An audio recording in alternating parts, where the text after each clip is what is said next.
बिहार में चुनावी बिगुल बजने से पहले नई जंग जारी है और ये नई जंग कोई और नहीं, वोटर लिस्ट की समीक्षा को लेकर है। विपक्ष सवाल उठा रहे हैं। उसके बहुत सारे प्रश्न हैं कि जिस आधार कार्ड को आपने सबसे बड़ी पहचान के तौर पर देश भर में प्रचारित किया, प्रसारित किया, क्या आधार ही आपकी पहचान है? उसे ही चुनाव आयोग ने वोटर समीक्षा के दौरान पहचान पत्र के तौर पर मानने की इस लिस्ट में नहीं रखा है। क्यों? इसी को लेकर तेजस्वी यादव ने चुनाव आयोग से मुलाकात करके अपनी शिकायतों को रखा। इसी बीच में लालू यादव ने खुले मन से ऐलान कर दिया कि तेजस्वी यादव को इस बार मुख्यमंत्री बनाना है। अब सवाल यह उठ रहा है कि वोटर लिस्ट के खेल में कौन पास होगा और कौन होगा फेल। और इस बीच में साथ साथ में जो पिछले बार 2 वर्ष लगे थे, तो क्या ये पॉसिबल है कि आप 25 दिन में इसको पूरा कर? বাবা মায়ের বার্থ সার্টিফিকেটও দিতে হবে, এটা কি হচ্ছে? आप उन बूथों पर वोट निकालिए जो स्कूल खत्म किए जा रहे हैं, उसमें विरोधी पार्टी को ज्यादा वोट मिला होगा। बिहार में कई लोगों के नाम नहीं आएंगे जो नहीं आ सकते, पूरी गारंटी दे रहा हूं मैं आपको, नहीं आएंगे कई लोगों के। क्या करेंगे फिर आप? तो पिछले असेंबली इलेक्शन का चुनाव जो है, जो एनडीए जीती वो सिर्फ चंद हजार वोटों से जीती हुई। बस इस बात से है कि आप किसको जोड़ रहे हैं और किसको हटा रहे हैं। इसके लिए पूरी एक ट्रांसपेरेंट व्यवस्था होनी चाहिए। जिनको आप हटा रहे हैं उनको अपील का या उनको अपनी बात रखने का मौका होना चाहिए। पूरे बिहार की नई वोटर्स लिस्ट बन जाए। पुरानी वोटर लिस्ट देने में, उसके बारे में सवाल पूछो तो जवाब देने में महीनों लग जाते हैं, जवाब नहीं आता। चुनावी राज्य बिहार में हलचल मची है। कोई कागज खोज रहा है, कोई पूछ रहा है कागज लाएं कहां से। तेजस्वी यादव की अगुवाई में महागठबंधन के नेता पटना में चुनाव आयोग के दफ्तर पहुंच गए, क्योंकि चुनाव आयोग वोटर लिस्ट की ऐसी समीक्षा कर रहा है जिसमें चुनावी अग्नि परीक्षा शुरू हो चुकी है। पहले क्यों का जवाब समझ लीजिए। ये फॉर्म सी है जो 2003 के बाद रजिस्टर हुए वोटर्स को भरना है। इस फॉर्म में एक तरफ मौजूदा वोटर आईडी वाला फोटो चिपकाना है, साथ में ताजा फोटो। इसके बाद अपनी जन्म तिथि, आधार नंबर और मोबाइल नंबर भरना है। उसके बाद अपने पिता या अभिभावक का नाम और उनका इलेक्टोरल फोटो, आइडेंटिटी कार्ड यानी एपिक नंबर भरना है।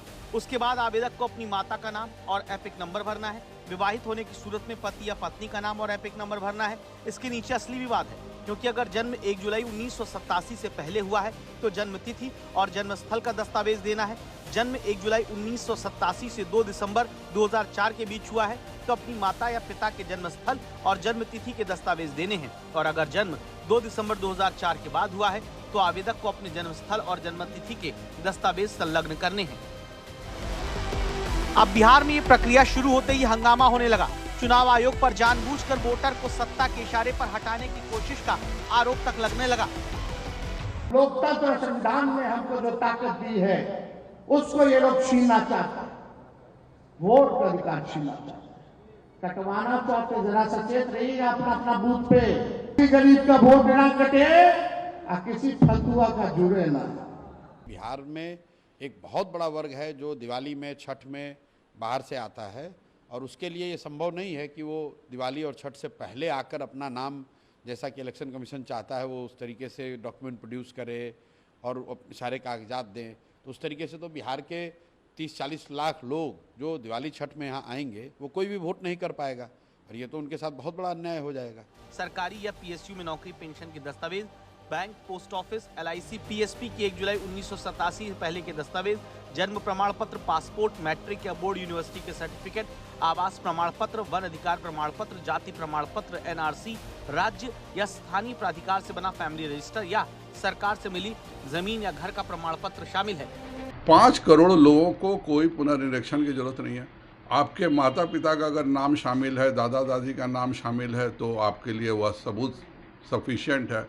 तो लगभग 7 से 7.25 करोड़ लोगों को तो कोई कागज दिखाने की आवश्यकता ही नहीं है। अगर आपके माता पिता सदस्य हैं पहले से वोटर लिस्ट में तो आप भी हो जाइएगा।